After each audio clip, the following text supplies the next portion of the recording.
Robbie Lawler versus Ben Askren. Now, what really happened in this fight? Very controversial fight, very explosive and gritty contest between Ben Askren and Robbie Lawler, and it wasn't a shock what Ben Askren was going to do. He said what he was going to do, wrestle Robbie Lawler, and went through the pressure. Now, I'm going to get to the stoppage, but what I want to go over first is what happened before the stoppage. So, Ben Askren came out there, he was going to take Robbie Lawler down like he said he was going to. Lawler came in with a jab, which got deflected naturally because Ben Askren was in the opposite stance. He was able to deflect it with his lead hand, but Lawler was stepping on the outside and masking in his left straight, but Ben Askren was able to see that coming. He went in for a double leg under the left straight. Very good reaction from Ben Askren.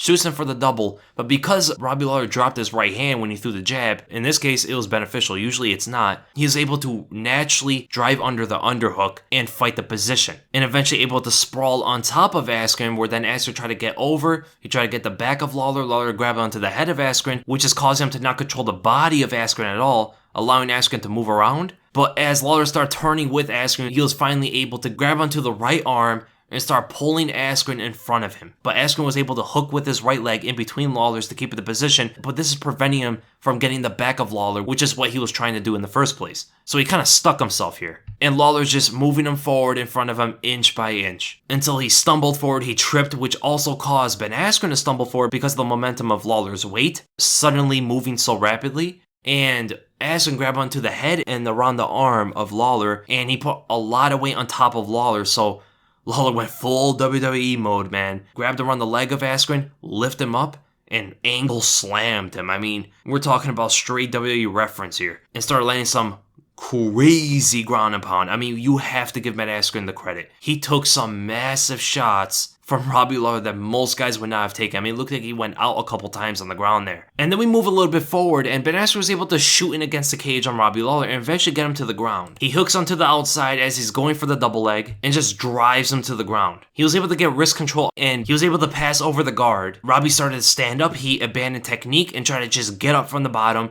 And that's when Askren tried to snatch onto the rear naked choke. But he never got in the hook, so Robbie Lawler was able to maneuver around a little bit with his body. Askren had no control over the body of Robbie Lawler, which then this turned into a bulldog choke because of Lawler's actions. He tried to turn over, and Askren just kept on the grip. And if you know about Ben Askren, you see some videos of him squeezing watermelons and stuff, he has a ridiculous grip. Truly Olympic caliber grip here. Now here's when the controversy kicks in. Robbie Lawler starts putting his arm around Ben Askren's head. Ben Askren has a nice S-grip on, and Lawler's arm falls like he went limp. Now, we all have to admit, that looks very strange. That was the trigger for Herb Dean to start looking to step in, right? But right after his arm falls, you do see him move his arm forward. So now it gets a little bit tricky. And then all of a sudden you see Herb Dean step in and he stops the fight. Okay. From real time, from the original camera angle, it looks like a legitimate stoppage until Robbie Lawler stands up and he starts arguing the finish. So it's very understandable for the viewers to believe that this was a legitimate stoppage, that Lawler seemed to be out of it right there, and Herb Dean stepped in at the right time. But then we have to look at the next camera angle. Robbie Lawler's arm falls, okay. He moves it forward just a little bit. Herb Dean comes to check in. He grabs Lawler's arm, and what does Lawler do? He pulls away from Herb Dean. Look, Herb Dean loses grip of Lawler. Lawler's arm is still up,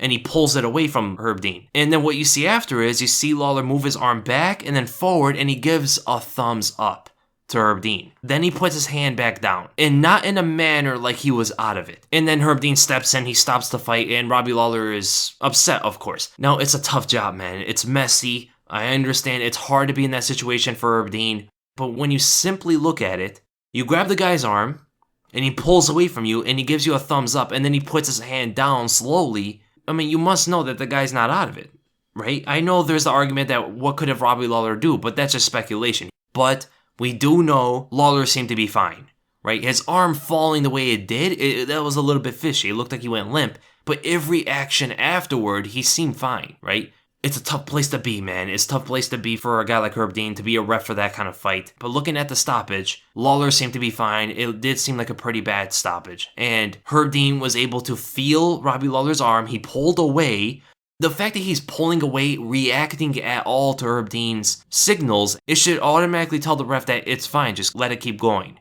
right? So you got to keep an eye at all times. If you have to constantly keep checking on Lawler, you have to do that. But if he's still in the fight, you can't really stop it. Now, I don't know if they used the replay because they used the replay for the John Jones fight. I wish they did use the replay for this fight. I think it would have been a little bit more justified. So hopefully I was able to clear some things up, and I hope you guys enjoyed the breakdown. If you did, make sure you give it a thumbs up. If you enjoyed my content, make sure to subscribe. Leave a comment below what your thoughts on this fight and on the stoppage. And again, thank you guys so much for watching, and I'll see you in the next video.